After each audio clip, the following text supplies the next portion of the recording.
Hi moms, a very happy weekend, and today I'm going to talk to you about my little fun learning grammar activity A4 sheet book. The purpose behind this book is that I wanted to teach China a lot more than what she's being taught at school, because what I noticed in the school curriculum is that she's directly been put on to sentences to give an example of the grammar words that she's supposed to be introduced now, and I didn't want her to get confused, so I have created this little mini book. And I'm going to share with you this little mini book which has the understanding, not exactly in detail, but just the basics, along with at least 2 to 3 activities that you can do with your little one, which will help in clearing the concepts when it comes to the early learning of grammar. That's the parts of speech. So let's begin.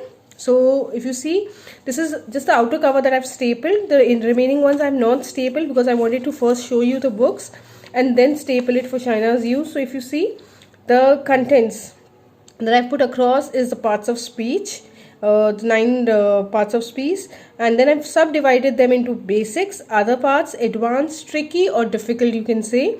And then because Shina knows a little bit about noun and she's being taught the same thing in school, so I decided that I will start with noun as well right now and go step by step, and I'll keep sharing my ideas that I do with Shina along with other parts of speech with you as and when she is trying to understand them in school. So for noun I put basics, understanding noun, activities. I have created these 4 activities, which means home hunt game, tic tac time, question mode and a board game. So in case if you see, the reason why I've divided this is for you, so that you understand that what are the priority parts of speech that you should actually introduce to your little one at an early age, in case not too early. So this is basically for, I guess, 5+ kids. And if you see, I have put it into basic part of speech. I have put the traditional grammar into noun, verb, adjective and adverb. The other parts of speech that I've put across is pronoun, preposition and conjunction. And then what I've done is I've divided it again into advanced parts of speech, that is interjection and determiners. Now what I've done here is, if you see, it's written difficult part, in bracket I've written tricky speech. That means these are a little confusing when we introduce this to kids. So when we are trying to do this with kids, be a little lenient, and you need to have a lot of examples around these, because these are the most trickiest parts of speech that a kid is introduced to as compared to adverb, or you can say verb, or you can say noun. So this is pronoun, interjection and this is all I did. I just gave you this little simplified way of division, how you need to start with your little one. And then I started with the basic that I showed you in the content, noun basic. So what is noun? Noun is a word used for a person, animal, place, thing or an abstract idea. So when a kindergartner or a preschooler or a grade 1 kid is introduced to grammar, noun is the first focus word that is introduced to them. So this is the first thing you need to do, whether they're being taught in school or you want to start something at home in terms of grammar. This is the first word that you need to do, that's noun. Now what I've done in that noun is, I have made this column here where I have written person, place, animal, thing, abstract idea. I've mentioned a few here, and then I would tell Shina, or you can tell your child to fill their ideas on it. In case they don't know, if they're kindergartners, obviously they won't know how to write a word, they can always draw. This is the best option that I've kept for these this activity book, that you can do a lot of drawing and teach them, which will be quite easy for them, and it will also be fun because obviously they have to use colors and kids love colors. My second idea here goes is draw a noun. So what I've done is I've specified, I've made 4 blocks and I've named them place, person, animal, thing. So the kid has to be told that, okay, this is a place. So you show them this little picture. If you have stickers, use stickers, well and good. If you don't have stickers, just do a random drawing. So I did a home here. So then I'll have to tell the kid, or I'll tell Shina, Shina, you need to draw something related to a place. So she has to draw anything she has in her imagination. Same comes for animal, thing and person. Now this is one interesting I can say book idea that I love doing with Shina is where you see you have to color the names of the person in different colors that I have made these little dots. So what I've done is I've not filled all. If you see, some of them are empty. This is what I left for you mothers, because I want that if I'm going to write everything, you might not be able to put some ideas. So once the kid does the ones which are mentioned, you can write the remaining one to test them. So it is a way to give it an idea whether your kid is clear with the concept of place, name, thing or animal. So this is the thing. What I have done here, which you should also do, is I have used words that Shaina is familiar with. She has an idea about them, because that will help the kid to relate. That will let the kid know, okay, noun. Now a lot of kids know what is Disneyland. So if you say noun is a place and you say example Disneyland, the kid can connect. Example, you say animal and you say a dog or a cat, the kid can connect. Same example, Shaina knows like who is the president of America, and I've written here Donald Trump. So she'll be able to connect, okay, person. That's how she'll connect. Then I have also written, like she knows a lot of general knowledge things like, Norway, and also I've mentioned Norway. Her favorite actress is Angela Jolie. So I've written her name also in terms of person, and she knows Eiffel Tower is in Paris. So I've mentioned that. Then recently we had gone to the 7 wonders in Delhi. So I mentioned few of those. So I have related things I know that she might be familiar with, which will help her to differentiate all the 4 things, that's name, place, animal or idea, and that will help her to understand noun. This is one interesting activity which can be quite helpful if you use only those words initially that your kid is familiar with. That will help them to be a little clear on the word noun. Okay, now this is a tic tac little activity that I've come up with. I've written them in pencil is because this can be reused. I've not made it a pen thing because I wanted that once you can rub them and use it. All you need to do is use either stickers. I didn't have stickers, stationaries are closed down, I couldn't get them. So I wrote down the pencil, the names. All you need to do is tell your kid what is written and how we play a TikTok. So if they see 3 persons' name in a row, they need to circle it or cross it. So that is a sort of TikTok activity you need to do here. If one side you're doing the words one, the other side you can do the sticker one. So this is what will help the kid to understand both the ways. So one side it is the words and this is the sticker one. If not the sticker one, you can also do words over here. I have already explained you why am I doing it in pencil, because once Shaina does this activity, I can rub it again and reuse it. This is the purpose of having this book, because a grammar is going to be a long-term learning for her and for all the kids out there. So this is another activity. This is another interesting activity that I've created for Shaina. If you see, this is another interesting activity that I've created, and this is a little card that I have created related to this activity. Now this I have written is name or draw a noun. So what you have to basically do here is, I have this little thing. So I have a dice here.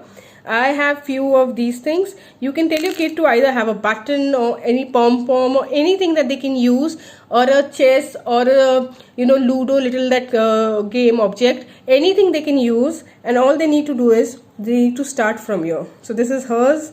An example, if I am playing with Shaina, this is mine, and what you have to do is roll this dice.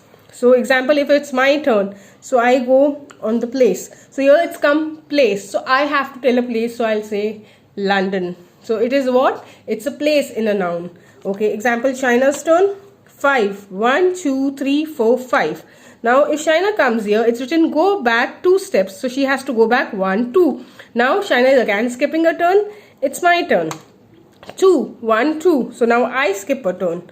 Now Shaina has also skipped a turn. Now her turn. 2, 1, 2 again. So this is how the interesting part about this game is, I've kept it in a manner that the game might or might not end at the time in one single go, because I've put place here. I've written thin and I've written object in the bracket is so that a kid can get an idea. Kids don't know what the word things are that easily. How they know an object? They know, okay, the curtain is an object, the pencil is an object, the pen is an object. But if you say the pencil is a thing, it might be a little time taking for them to understand. Then I've written here skip a turn. So it's place, thing, skip a turn, animals, go back 2 steps, then comes person, again a thing, go back 3 steps ahead. So 1, 2, 3 here. What is a noun? I've purposely put this question so they can be clear by so many games already done by them. By now they'll at least have a little clear concept what a noun is. The answer itself is stored here. Then comes your animal, then go back to the start, then it's again place, and then it's finished. The best part is if they go here 1, 2, 3, they go back to the start. So if they reach here, the game is going to keep starting again, and the kid keeps playing. The game never gets over, and it's really a fun time. Now what happens here is, what I forgot to tell you is, example, if I come here on a place, so I will have this card sheet. This is my sheet. You have to make one your sheet and one your little one sheet. So if I've come on place, I will put on place. Example, I said London. So I'll write here London. If Shaina comes on an object, she's come on an object. So example, if she comes on an object, I can write here that this is not Shaina's card, but I'll just show it to you for random thing. So I'll write here pencil. So you also need to note this down. Obviously do it in a pencil, because you can reuse this game again till they get familiar, and they won't even get bored, because these board games are very interesting. And this is a little sheet game that I created with my A4 sheet, which comes handy. And obviously I have made this card envelope here. So how many ever cards you make, in case you want to make 2 cards, and you can just put them here. So this is for this, and then comes to my last activity, which is again a question here. Now what I've done here is, a lot of parents introduce grammar to kindergartners, and a lot of kindergartners do not understand words. They either understand pictorial, or you need to spell them out. So this game is about both the options, where you can either write it down for preschoolers who are 6+ and who know little by little word, introduce them to writing along with the picture. If they're kindergartners, you can just go ahead with draws. So what I've done is, the game name is Noun Activities. I have given it a theme called Recognition and Reconnect. The reason why I've given this is, you will know by the questionnaire itself. The first question for this game is, write or draw a list of 5 nouns that are small. So any 5 nouns that are small. You can put up a question on your own, like write or draw list of 5 nouns that are big. Example, aeroplane. So this is a sort of, this activity is related to that, and they have to write the answers over here for the question 1. Then write or draw 7 nouns that you might find at the vegetable market. Again, put questions which they can think of, which they can answer, which they can reconnect, recognize. This is my simple idea to connect with them with nouns. So then the third one comes, write or draw any 2 nouns that you see in the bedroom. You can put bedroom, you can put living room, kitchen, fridge, you can put Papa's office, you can say a suitcase. What do you put in the suitcase? 5 things you tell me in terms of noun. Stationery. Then here I've written, draw or write 1 person and 2 places that you have recently visited. That means I was trying to give an example where you can say that with whom have you visited, and which are the 2 places you have visited with a particular person. So I have visited Dehradun and Jodhpur with my daddy. So it's like that, or with my mummy. And then this is the last question, is write or draw the list of 4 nouns that you might find at a museum. It's not a compulsion that you put museum. Shaina has a lot of information on museum, so that's the reason I've put museum. But you can put anything, zoo, park, or you can put railway station, you can put anything you want that your kid is familiarized. Because if the kid is familiar with something you put as a question, first thing, they'll enjoy this game. Second thing, they'll relate, they'll reconnect, and they will understand what we are wanting to teach them. If you see in my this whole book, none of them have sentences. I have not put sentences because I do not want to introduce sentences directly when it comes to any of the parts of speech. Let the kid be clear with the basic simple 1-letter words, 2-letter words, 3-letter words, your 1 word. Let them be familiar first with them. Then you start, okay, my name is Shaina. Then she'll know, okay, this is my, Shaina is the proper noun. So that's later. If they're not clear with this concept, it will be really very tough to make them understand the other concepts. Try with simple things and then let me know what you think. I'll be making more books like this and I'll keep you posted. Please, please, please subscribe to my channel. I take a lot of pain and a lot of hard work and late nights with my kid and my husband at home. I do this all on my own. Please subscribe to my channel. Leave a comment. If you're not happy with this, I can come up with something better more if you think so. Please, please subscribe to my channel, like my channel, and please share it with other moms who need a lot of information on introducing grammar to their little ones. Till then, take care. Bye-bye.